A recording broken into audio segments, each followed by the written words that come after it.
الله أكبر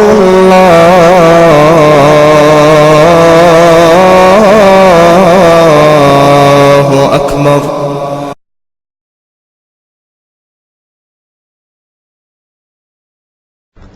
الحمد لله رب العالمين والصلاة والسلام على أشرف الأنبياء والمرسلين وعلى آله وصحبه ومن تبعهم بإحسان إلى يوم الدين. أما بعد، أعوذ بالله من الشيطان الرجيم. بسم الله الرحمن الرحيم. اذهب إلى فرعون إنه طغى. أعوذ بالله من الشيطان الرجيم. بسم الله الرحمن الرحيم. هل أتاك حديث موسى إذ ناداه ربه بالوادي المقدس طوى اذهب إلى فرعون إنه طغى فقل هل لك إلى أن تزكى وأهديك إلى ربك فتخشى.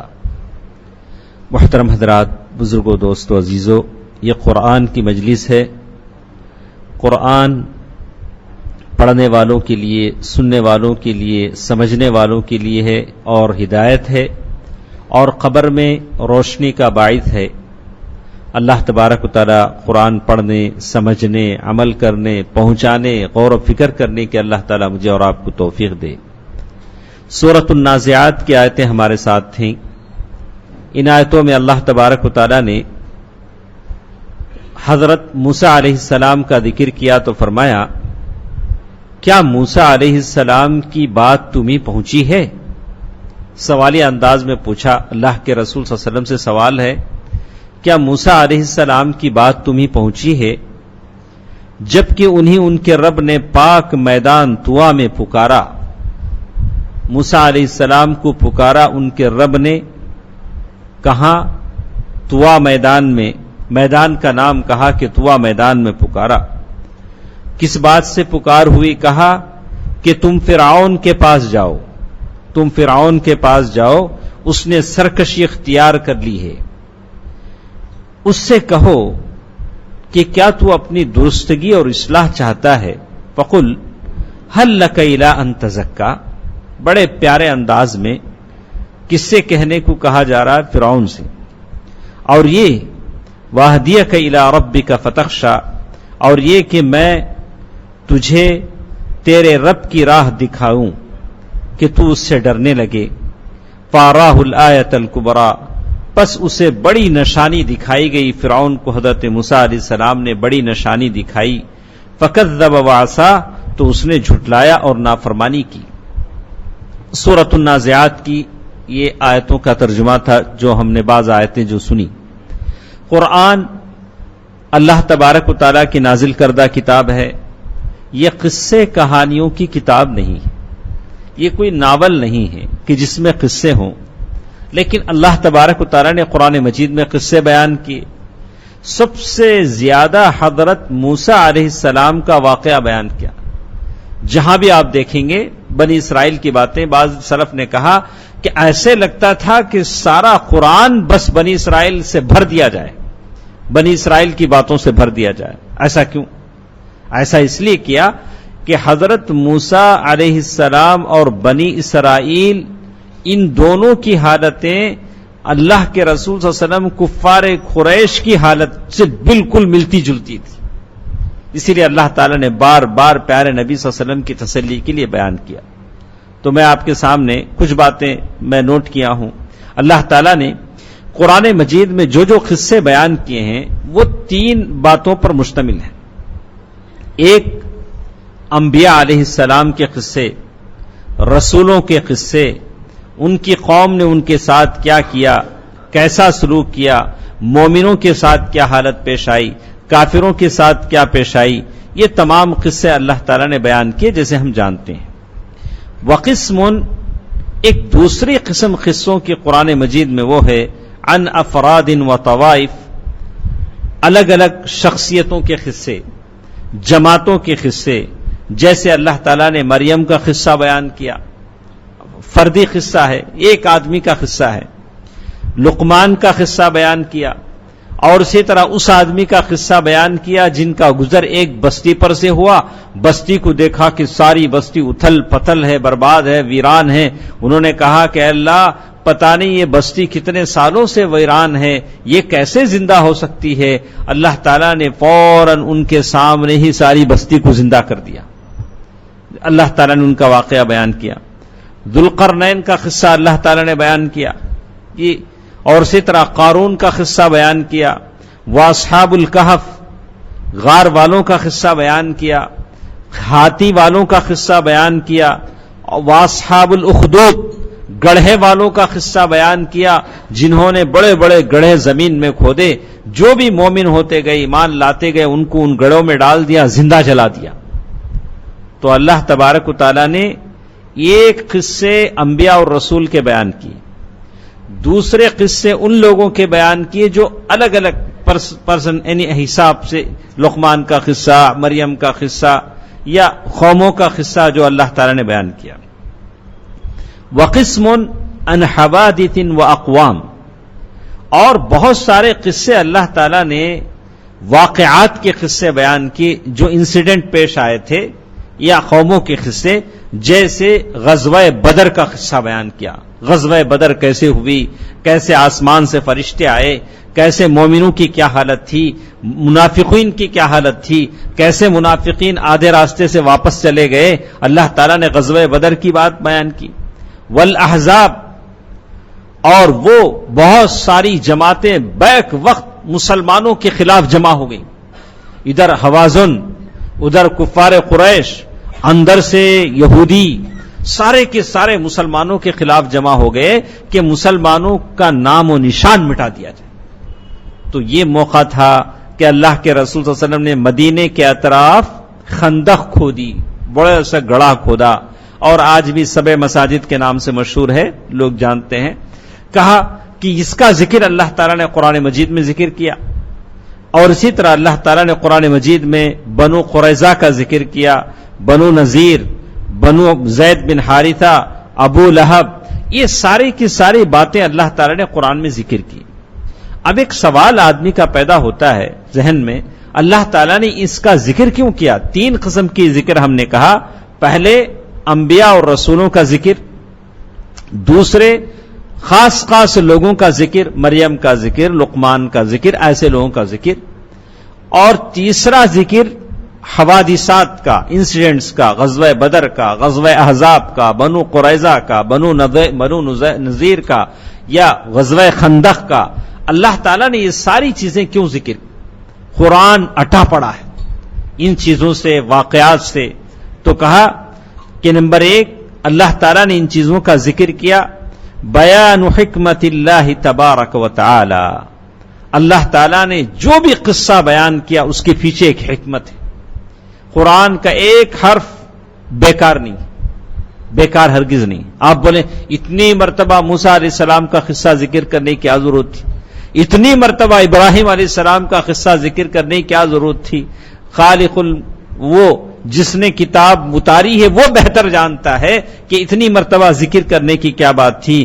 اللہ تعالیٰ نے قرآن مجید میں کہا وَلَقَدْ جَاءَهُم مِّنَ الْأَنبَاءِ مَا فِيهِ، جو بھی باتیں اللہ تعالیٰ کی طرف سے آئی ہیں اس میں لوگوں کے لیے نصیحت ہیں. حکمت بالغہ، قرآن کی ساری آیتیں حکمت پر مبنی ہیں. خدا را آپ کے اور میرے دل میں خیال نہ آئے اتنی مرتبہ اللہ تبارک و تعالیٰ فَبِأَيِّ آلَاءِ رَبِّكُمَا تُكَذِّبَانِ کیوں بولتے ہیں، کس لیے بولتے ہیں فَبِأَيِّ آلَاءِ رَبِّكُمَا تُكَذِّبَانِ؟ یا اللہ تبارک و تعالیٰ بنی اسرائیل کا اتنا واقعہ کیوں ذکر کرتے ہیں؟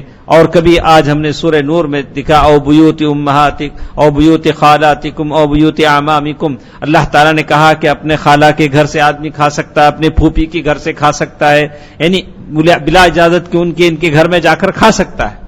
یا کبھی کہا کہ کھانے میں کوئی حرج نہیں ہے، ساتھ بیٹھ گئے، کھانے کا وقت تھا، بولا آؤ بیٹھیں، بیٹھ جائیے، بیٹھ کر کھا لیجیے، کوئی حرج نہیں اگر وہ آپ کی پھوپھی ہو، خالہ ہو. اللہ تعالیٰ نے بڑی تفصیل سے ذکر کیا کہ ہر چیز میں اللہ تبارک و تعالیٰ کی حکمت پوشیدہ ہے. پھر اللہ تعالیٰ نے کہا بیان عدلہ بعقوبۃ المکذبین لقولہ تعالی عن المکذبین، جب بھی اللہ تعالیٰ برے لوگوں کا ذکر کریں گے، برے لوگوں کو یہ سزا دی گئی، تو یہ اللہ تعالیٰ کا انصاف ہے۔ اللہ تعالیٰ نے قرآن مجید میں جگہ جگہ کہا کہ ہم نے نوح علیہ السلام کی قوم کو ڈبو دیا، لوط علیہ السلام کی قوم کو اللہ تعالیٰ نے نیچے سے اٹھا کر آسمان تک ان کی بستیاں، سدوم کی بستیاں لی گئیں۔ فرشتے آئے، لوط علیہ السلام کی بستی کو نیچے سے اٹھا کر آسمان تک لے گئے کہ اللہ کے فرشتوں نے ان کے کتوں کی بھونکنے کی آواز بھی سنی، اور پھر وہاں سے اٹھا کر اوپر سے ایسے ڈال دیا۔ کہا کہ جیسا ان کا گناہ تھا سزا بھی ویسی ہی تھی۔ کہا کہ ایسے بعض تو ایسے ہلاک کر دیے گئے جیسے سوکھے تنے ہیں، کھجور کے تنے پڑے ہیں۔ اللہ تعالیٰ ان کے محلات آج بھی ویسے ہیں۔ آج بھی آپ جائیں گے مدینے سے 200-300 کلومیٹر کے دور پر، جب آپ سفر کریں گے تو آج بھی ان کے محلات پہاڑوں میں بالکل نقش و نگار، پھول بوٹیاں بنی ہوئی خوبصورت ویسے ہیں، لیکن محل جنہوں نے بنائے وہ نہیں ہیں، ان کو اللہ تعالیٰ نے تباہ و تاراج کر دیا۔ پھر اللہ نے کہا بیان فضلہ تعالی بمثوبۃ المؤمنین، اللہ تعالیٰ جب ان قصوں کو قرآن میں ذکر کرتے ہیں تو بتاتے ہیں کہ کیسے ہم مومنوں کو بدلہ دیتے ہیں۔ اور ایک 4ویں صفت بتائی کہ اللہ تعالیٰ قرآن میں قصے کیوں ذکر کرتے ہیں، تو کہا تسلیۃ النبی صلی اللہ علیہ وسلم، اللہ کے رسول صلی اللہ علیہ وسلم کو تسلی دینے کے لیے ہم نے قرآن مجید میں قصے ذکر کیے۔ جیسے اللہ تعالیٰ نے کہا وَإِن يُكَذِّبُوكَ، اے اللہ کے نبی یہ آپ کو جھوٹا بتلاتے ہیں تو تم سے پہلے لوگ بھی نبیوں کو جھوٹا بتلایا گیا، آپ صبر کریں۔ پھر اللہ تعالیٰ نے کہا جو اللہ تعالیٰ قصے بیان کرتے ہیں اس لیے بیان کرتے ہیں ترغیب المؤمنین، اللہ تعالیٰ آپ کو رغبت دلانا چاہتے ہیں، آپ کا ایمان بڑھانا چاہتے ہیں، آپ کے ایمان کو آپ پر ثابت قدم رکھنا چاہتے ہیں، اسی لیے اللہ تعالیٰ قصے سناتے ہیں، اور قصے سنا کر آپ کی کامیابی کی بات کہتے ہیں۔ اور پھر کہا تحذیر الکافرین من الاستمرار، اللہ تبارک و تعالیٰ قصے بتا کر یہ بتانا چاہتے ہیں کہ اے کافرو سدھر جاؤ، اپنے کفر پر مت چلو، جیسے ان لوگوں کا انجام ہوگا ویسے تمہارا انجام ہوگا۔ اسی لیے اللہ تعالیٰ قصے سنا کر لوگوں کو خبردار کہتے ہیں أَلَمْ يَأْتِكُمْ نَبَأُ الَّذِينَ مِنْ قَبْلِكُمْ قَوْمِ نُوحٍ وَعَادٍ وَثَمُودَ، یہ چند نمونے تھے جو ہم نے آپ کے سامنے بیان کیے، اور پھر آج کی جو ہماری جو تفسیر ہے اس کی ہم شرح کریں گے۔ کہا هَلْ أَتَاكَ، اللہ تبارک و تعالیٰ کہتے ہیں اللہ کے رسول صلی اللہ علیہ وسلم سے سوال ہے کیا تمہارے پاس موسیٰ علیہ السلام کی بات آئی؟ کئی جگہ موسیٰ علیہ السلام کا ذکر سورہ طٰہٰ میں کیا، سورہ زخرف میں کیا، اور جگہ جگہ موسیٰ علیہ السلام کا ذکر کیا۔ جیسے آتے ہیں موسیٰ علیہ السلام نے جب دعویٰ کیا تو فرعون نے کہا وما رب العالمین، اے موسیٰ یہ جو یونیورسل، یہ جو ساری کائنات ہے اس کے رب کی بات کرتے ہوتے وہ رب کون ہے؟ تو اللہ تعالیٰ کو بڑا غصہ آیا۔ اللہ تعالیٰ نے کہا ارے رب السماوات والارض، ارے تم کو رب کو نہیں جانتے، رب العالمین کو نہیں جانتے، آسمان و زمین کا رب تمہارا رب ہے۔ تو فرعون نے ادھر ادھر دیکھا، جو درباری بیٹھے تھے، کہا الا تستمعون، ارے اس کی بات سنتے ہو؟ کیا کہتا ہے؟ الا تستمعون، مذاق کے طور پر کہا ارے دیکھو دیکھو، بولتا ہے آسمان و زمین کا رب میرا رب ہے، مذاق کے طور پر اس نے کہا۔ کیا اس کی بھی خلقت تھی؟ اس نے مذاق کے طور پر کہا۔ تو پھر اللہ تعالیٰ نے کہا موسیٰ علیہ السلام کی زبانی کہلوایا ربکم ورب آبائکم الاولین، ارے اللہ جس کو تم نہیں پہچانتے، تمہارا رب، تمہارے باپ دادا کا رب، اس رب کو تم نہیں پہچانتے ہو۔ موسیٰ علیہ السلام نے یہی بات کہی تو فرعون نے کہا دیکھو موسیٰ، سیدھی سیدھی بات، لئن اتخذت الہا غیری، میں معبود ہوں، میرے علاوہ تم کسی کی رب کی بات کرو گے تو ہم تمہیں جیل میں ڈال دیں گے، لا جعلنک من المسجونین۔ یعنی جب حجت سے بات کو غلط ثابت نہیں کر سکا تو وہ زبردستی پر اترا ہے، بولا کہ دیکھو اگر تم اللہ اللہ بولو گے تو میں تمہیں جیل میں ڈال دوں گا، لا جعلنک من المسجونین۔ اور پھر اس نے کہا یا قوم الیس لی ملک مصر وہذہ الانہار تجری من تحتی، اے قوم کے لوگوں، الیس لی ملک مصر، کیا میں مصر کا بادشاہ نہیں ہوں؟ اور یہ جو نہریں بہتی ہیں، یہ جو باغات ہیں، اس کا میں مالک ہوں، تو پھر رب کہاں سے آ سکتا ہے؟ اور کوئی رب کیسے ہو سکتا ہے؟ میں رب ہوں۔ جیسے آج کل کی دنیا میں کہتے ہیں کیپٹلزم، کہا کہ مادیت کی جو زندگی ہے، کہا کہ جو مادیت پرستانہ جو ذہن ہوتا ہے، اس ذہن کو اس نے فروغ دیا اور کہا کہ میں تو ساری دنیا کا مالک ہوں، اور ساتھ اس نے کہا کہ یا قوم الیس لی ملک مصر، اور قوم کو اس نے ایک طرح سے تاثر دیا کہ چونکہ سارا مصر میرا ہے، اسی لیے میں معبود اور مسجود ہوں اور میرے علاوہ کوئی خدا نہیں ہے۔ تو اس نے کہا هل اتاک ایھا الانسان حدیث موسیٰ، اے لوگو کیا موسیٰ علیہ السلام کا قصہ نہیں سنو گے؟ جب سوال کر کے بات بتائی جاتی ہے تو آدمی میں جذبہ اٹھتا ہے، ارے جانیں گے کہ موسیٰ علیہ السلام کا قصہ کیا ہے۔ اگر آپ ایسے ہی بتا دیں تو آدمی کو ہوش نہیں آئے گا، لیکن سوال کر کے بولے کیا آپ موسیٰ علیہ السلام کا قصہ سننا پسند نہیں کریں گے، تو لوگ کہیں گے کیوں نہیں، ہم موسیٰ علیہ السلام ابن عمران جن کے باپ کا نام تھا موسیٰ علیہ السلام کی بات۔ موسیٰ علیہ السلام احد الخمسہ، ان 5 اولو العزم انبیاء میں سے ہیں جن کا ذکر اللہ تعالیٰ نے قرآن مجید میں کیا۔ 5 بڑے بڑے اولو العزم پیغمبر کون ہیں جن کا ذکر اللہ تعالیٰ نے قرآن مجید میں کیا؟ کہا کہ ایک اللہ کے رسول صلی اللہ علیہ وسلم، بڑے اولو العزم انبیاء میں جن کا شمار ہوتا ہے ابراہیم، موسیٰ، عیسیٰ، نوح علیہ الصلاۃ والسلام، یہ 5 ہیں جو اولو العزم انبیاء اور رسل مانے جاتے ہیں۔ اللہ تعالیٰ نے 2 جگہ قرآن مجید میں ان کا ذکر کیا، سورۃ الاحزاب آیت نمبر 7، وَإِذْ أَخَذْنَا مِنَ النَّبِيِّينَ مِيثَاقَهُمْ وَمِنْكَ وَمِن نُوحٍ وَإِبْرَاهِيمَ وَمُوسَىٰ وَعِيسَىٰ ابْنِ مَرْيَمَ۔ یہ 5 پیغمبر ہیں جو اولو العزم انبیاء مانے جاتے ہیں۔ اور ایک جگہ اللہ تعالیٰ نے سورۃ الشورى میں ذکر کیا، شرع لکم من الدین ما وصى به نوحا والذی اوحینا الیک وما وصینا به ابراہیم وموسیٰ وعیسیٰ۔ یہ 5 پیغمبر ہیں جو اولو العزم ہیں، بڑے عظمت والے پیغمبر۔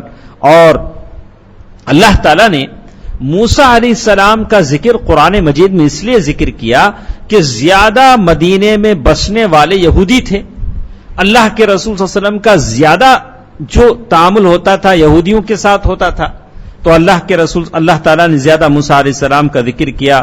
اور اللہ تبارک و تعالیٰ کہتے ہیں اذ ناداہ ربہ، جب پکارا ان کے رب نے، بالوادی المقدس طویٰ، پاک صاف وادی مبارک وادی طویٰ میں، ناداہ اللہ تبارک و تعالی، ونادیناہ من جانب الطور الایمن وقربناہ نجیا، جیسے اللہ تعالیٰ نے سورۃ مریم میں کہا۔ آپ یقین کر سکتے ہیں کہ موسیٰ علیہ السلام ایک زمانہ مصر سے خوف کی حالت میں نکل کر آئے، ایک زمانہ وہاں رہے، جیسے بعض لوگوں نے کہا کہ شعیب علیہ السلام کے پاس رہے، جیسے روایتیں الگ الگ آتی ہیں۔ ایک زمانہ گزارا اور اپنی بیوی کو لے کر شادی بھی ہو گئی، جب آئے تھے تو کنوارے تھے، جب وہاں پہنچے تو شادی ہو گئی، اور پھر اپنی بیوی کو لے کر نکلے، اور صحرا میں رات کا وقت، اندھیرا، ٹھنڈی رات، کوئی راہ دکھانے والا نہیں، بالکل اندھیری رات، اور دیکھا کہ اپنی بیوی سے کہا کہ آپ یہاں ٹھہرے رہیں، میں جاتا ہوں، میں وہاں دیکھ رہا ہوں کہ کوئی روشنی جل رہی ہے، کوئی روشنی جل رہی ہے، ہو سکتا ہے کہ کوئی راستہ بتا دے، یا میں کچھ آگ لے کر آؤں کہ تم ذرا سینک سکو، سردی ہے، بیوی ہے، حاملہ ہے، کہا کہ سینک سکو۔ تو کہا کہ جب وہاں پہنچے، جیسے اللہ تعالیٰ نے قرآن مجید میں کہا والطور، اللہ تعالیٰ نے کہا والوادی ہوا مجر الماء، جیسے اللہ تعالیٰ نے قرآن مجید میں سورۃ طٰہٰ میں تفصیل سے ذکر کیا۔ جب وہ وہاں پہنچے تو کہا کہ ان کے ہاتھ میں لاٹھی تھی، اور جیسے وہاں پہنچے تو آواز آئی کہ اے موسیٰ میں اللہ ہوں۔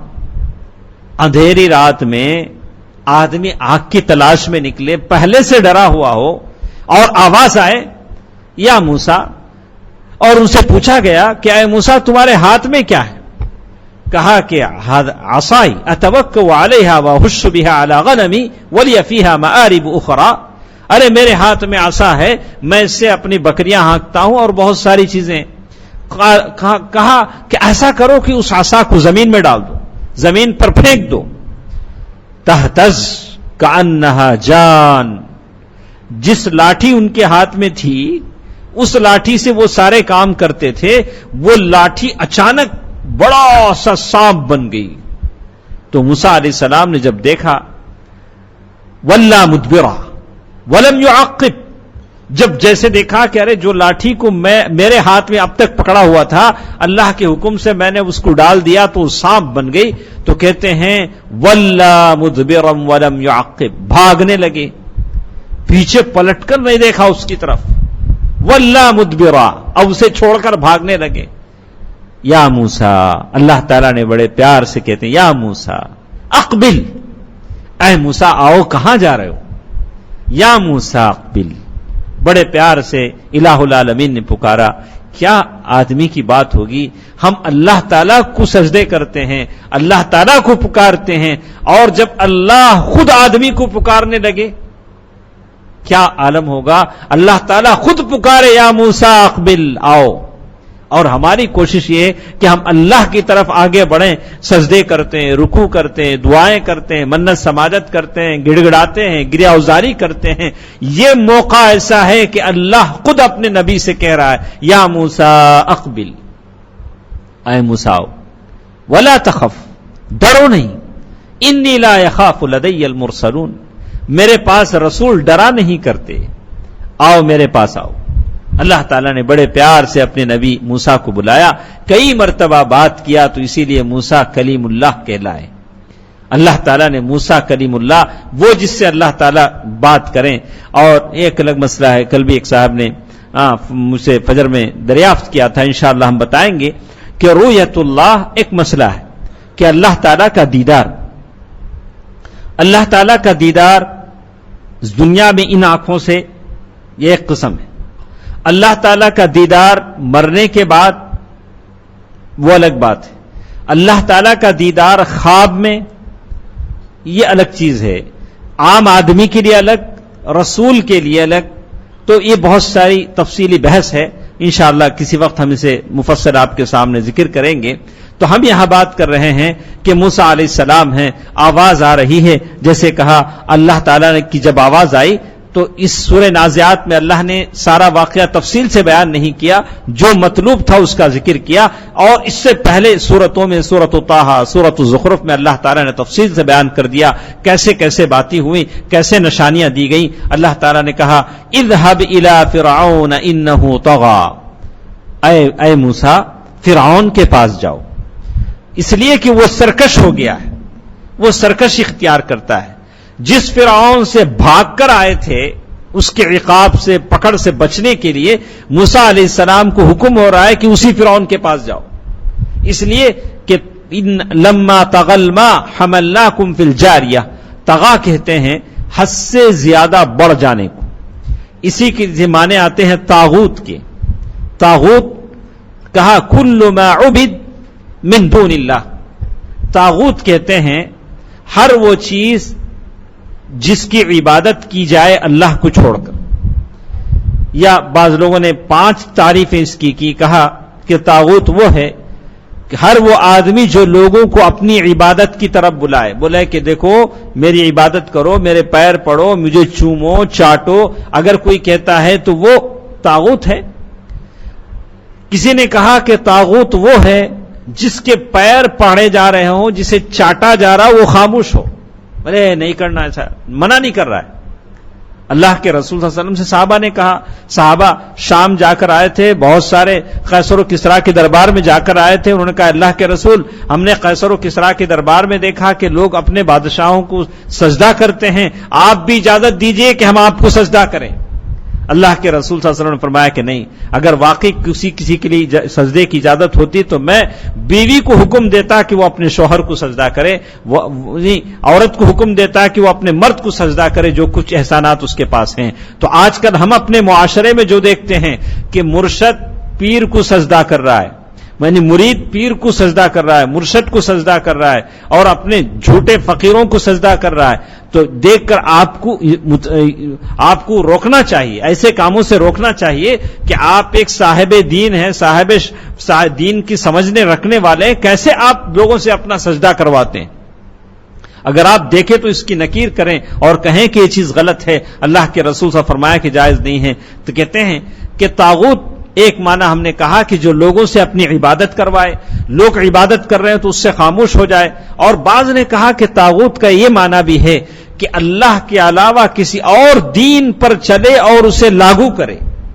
اللہ تعالیٰ کی کتاب قرآن ہے، وہی ہماری شریعت ہے، اگر اس کو چھوڑ کر کوئی دوسرا کانسٹیٹیوشن یا کوئی دوسرا قانون اپنی زندگی میں کوئی لاگو کرے، کہے کہ میں اس کے مطابق چلوں گا، یعنی الحکم بغیر ما انزل اللہ، اللہ تعالیٰ نے جو شریعت نازل کی اس کے علاوہ کسی شریعت پر خوش ہو جائے، جیسے بہت سارے لوگ ہیں بولے کہ نہیں ارے قرآن کا قانون اچھا نہیں ہے، اس کے علاوہ بہت سارے قانون ہیں، وہ قانون پر چلیں گے تو ہم دنیا میں کامیاب ہو جائیں گے، کوئی ایسا سوچتا ہے تو وہ غلط ہے۔ اللہ تبارک و تعالیٰ فرماتے ہیں انہ طغی، آپ فرعون کے پاس جائیے، وہ سرکش ہو گیا ہے، اور اس سے کہیے فقل هل لک الی ان تزکی، بڑے پیار سے کہیے کہ کیا تیرا ارادہ ہے کہ تو پاکیزگی اختیار کرے۔ تزکا، اللہ تبارک و تعالیٰ نے جتنے رسول بھیجے ہیں، جیسے اللہ تعالیٰ نے وَلَقَدْ بَعَثْنَا فِي كُلِّ أُمَّةٍ رَسُولًا أَنِ اعْبُدُوا اللَّهَ وَاجْتَنِبُوا الطَّاغُوتَ، ہم نے جتنے رسول بھیجے ہیں، والذی، اللہ تعالیٰ نے دوسری صورتوں میں کہا کہ ہم نے جو رسول بھیجے ہیں، رسول اس لیے بھیجے کہ لوگوں کو پاک باز بنائیں۔ پاک باز کیا بنائیں؟ اللہ تبارک و تعالیٰ نے انسان کو احسن تقویم جو پیدا کیا، بلند و بالا اخلاق والا، اللہ کو پہچاننے والا، موحد بندہ بنا کر جو پیدا کیا، اس قابل انسان کو بنانے کے لیے رسول آتے ہیں۔ رسول اس لیے آتے ہیں کہ اس قابل بنائیں۔ جیسے آپ اس کی مثال دیکھیے، آپ اپنے بڑا سا ایک باغیچہ بنایا، باغیچے میں ناریل کے درخت، آم کے درخت، بہت سارے درخت لگائے۔ اب اس باغیچے میں آپ روزانہ جاتے ہیں، دیکھتے ہیں میرا باغیچہ کیسا ہے، پھل پھول رہا ہے، اور ساتھ ساتھ اس کی صفائی بھی کرتے ہیں، اور صفائی کرتے ہیں کہ وہاں کچھ ایسے خودرو پودے ہو جاتے ہیں، خودرو پودے یعنی خود بخود اگنے والے پودے بھی ہو جاتے ہیں کہ گھاس، ایسی چیزیں جو زمین کی طاقت کو کھینچ لیتے ہیں، تو آپ ایسے بیکار پودوں کو نکال کر پھینک دیتے ہیں تاکہ ان درختوں کو طاقت باقی رہے، زمین سے ان کو طاقت ملتی رہے۔ بالکل ویسے کہ یہ لوگ اللہ تبارک و تعالیٰ کے لیے جو مطلوب بندہ مقصود ہوتا ہے کہ آدمی کیسے ہو، بلند اخلاق والا، موحد، جیسے کہا وَتُطْلَقُ بِمَعْنَى الْإِسْلَامِ وَالتَّوْحِيدِ، ایسا بندہ جو سچا مسلمان ہو، سچا موحد ہو، ویسے بندوں کو تیار کرنے کے لیے رسول آتے ہیں۔ رسولوں کا یہی کام ہوتا ہے، جیسے اللہ تعالیٰ نے قرآن مجید میں جگہ جگہ کہا قد افلح من زکاہا وقد خاب من دساہا، انسان نفس کو پاکیزہ کرنا چاہیے، نفس کے اندر بہت سارے گناہ، بہت ساری چیزیں شامل ہو جاتے ہیں، اس کی صفائی کرنی چاہیے۔ آپ کو معلوم ہونا چاہیے نفس کی پاکیزگی کے لیے اللہ تعالیٰ نے 17 قسمیں کھائیں، والشمس وضحاها والقمر اذا تلاها والنهار اذا جلاها والليل اذا يغشاها والسماء وما بناها والارض وما طحاها ونفس وما سواها۔ اللہ، یہ نفس اتنا گڑبڑ والا چیز ہے، پتہ نہیں کب کس کے ساتھ ہو جائے، کب کدھر بہک جائے، اسی لیے اللہ تعالیٰ نے اس کی اصلاح کے لیے اتنی ساری قسمیں کھائیں، والشمس وضحاها والقمر اذا تلاها، قسمیں کھا کر بتایا کہ اس کو کنٹرول میں رکھو، نفس کو کنٹرول میں رکھو۔ کبھی غصے میں آپے سے باہر ہو جاتا ہے، کبھی کسی سے پیار ہوتا ہے، کبھی کسی سے دوستی ہو جاتی ہے تو شریعت کا خیال نہیں رہتا، پتہ نہیں کب کدھر لڑک جائے۔ اسی لیے کہتے ہیں قلب کو کہا گیا دل، اور دل کو قلب اس لیے کہا گیا کہ اس میں الٹ پلٹ زیادہ ہوتا ہے، تو آدمی اس کا لحاظ رکھے، جیسے اللہ تبارک و تعالیٰ نے کہا وَنَفْسٍ وَمَا سَوَّاهَا اهْدِيَكَ إِلَىٰ رَبِّكَ فَتَخْشَىٰ، پھر اللہ تعالیٰ نے کہا کہ میں تمہیں رہنمائی کرتا ہوں تمہارے رب کی طرف۔ اللہ تعالیٰ نے حضرت موسیٰ علیہ السلام سے کہا کہ تم کہو فرعون سے کہ میں تمہیں تمہارے رب کا راستہ بتاتا ہوں، تمہارے رب کا راستہ بتاتا ہوں تاکہ تو سدھر جائے، فتخشا، تاکہ تو اللہ تعالی سے ڈرے۔ دو چیزیں ہیں، ایک خشیت ہے، ایک خوف ہے، دونوں کے معنی ڈرنے کے ہیں۔ جیسے انگریزی میں آپ کہیں سی کہیں گے دیکھنا، واچ کہیں گے دیکھنا، لیکن واچ غور سے دیکھنا، جیسے واچ مین جو غور سے دیکھتا، دیکھے نہ دیکھے وہ بات کا حصہ ہے، لیکن وہ واچ مین ہے۔ کہا کہ بالکل تو واچ مین ہے، تو بالکل ایسے عربی میں دو لفظ بتائے گئے کہ ایک خوف اور ایک ہے خشیت، دونوں کے معنی ڈرنے کے ہیں۔ لیکن خشیت جس میں ایسا ڈر جو علم کے ساتھ ہو، یعنی وہ جانتا ہے اور پھر ڈرتا ہے، یعنی اللہ تبارک و تعالیٰ کی عظمت کو جانے، اللہ تبارک و تعالیٰ کی بڑائی کو جانے، اللہ تعالیٰ کی جنت کو جانے، اللہ کی جہنم کو جانے، پھر اللہ سے ڈرے، اس ڈرنے کا نام خشیت ہے۔ خشیت ہے خوف، خامخواہ ڈر، اندھیرے سے ڈرا، لیکن اندھیرا کیا نہیں معلوم۔ ایک آدمی بجلی سے ڈرتا ہے، اسے معلوم ہے کہ یہ کرنٹ ہے، اس سے جان جائے گی، تو یہ خشیت ہے۔ تو معلوم یہ ہوا کہ خشیت کا معنی بھی ڈرنا ہے، خوف کا معنی بھی ڈرنا ہے، لیکن خشیت جان کر ڈرنے کو خشیت کہتے ہیں، اس چیز کے بارے میں جانکاری حاصل کرنا کہ اس چیز سے مجھے کیا نقصان ہے، اور جیسے اللہ تبارک و تعالیٰ کی عظمت کو جانے، اللہ کے بنائی ہوئی جہنم کو جانے، پھر اللہ سے ڈرتا ہے تو اس خشیت میں مزہ آتا ہے۔